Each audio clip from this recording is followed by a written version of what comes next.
Hello, thank you, my opponent and judge. I'd like to start my speech.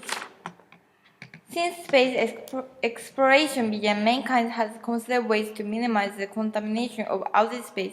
International laws and standards to protect and preserve life in space must be established. We have two main points: avoid irreversible damage and provide adequate laws.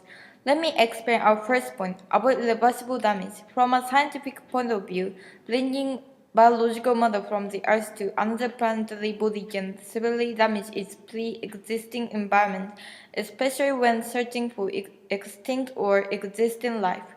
From an ethical point of view, the Outer Space Treaty states, quote, "The exploration and use of outer space shall be carried out for the benefit and in the interest of all countries, irrespective of their degree of economic or scientific development," unquote. Outer space and the celestial bodies are considered global resources for the benefit of all mankind.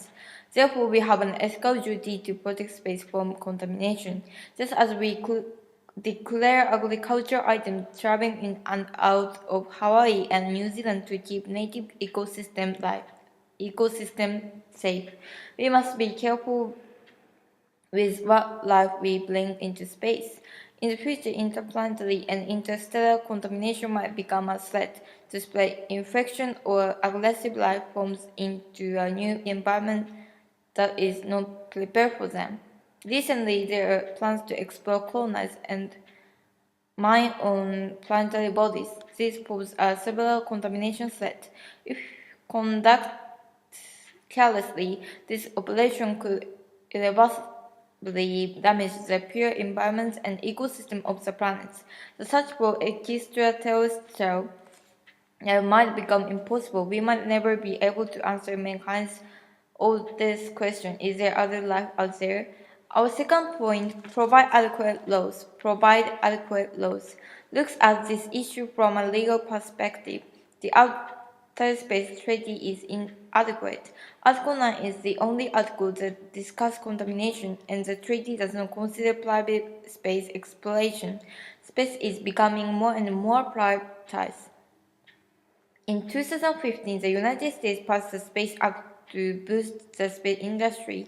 This will allow U.S. citizens or U.S.-based corporations to engage in the commercial exploration and exploitation of space and space resources, including water and minerals. As a result, more and more private actors are exploiting opportunities to colonize and mine in space.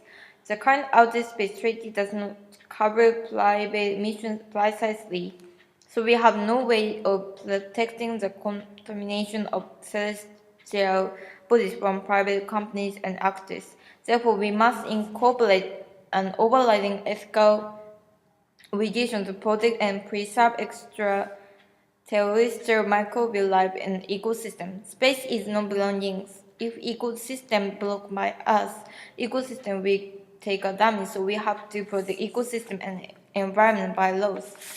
And also, my first point is avoid irreversible damage. We must establish laws to protect lives and ecosystem of the planet, not to cause irreversible damage to them.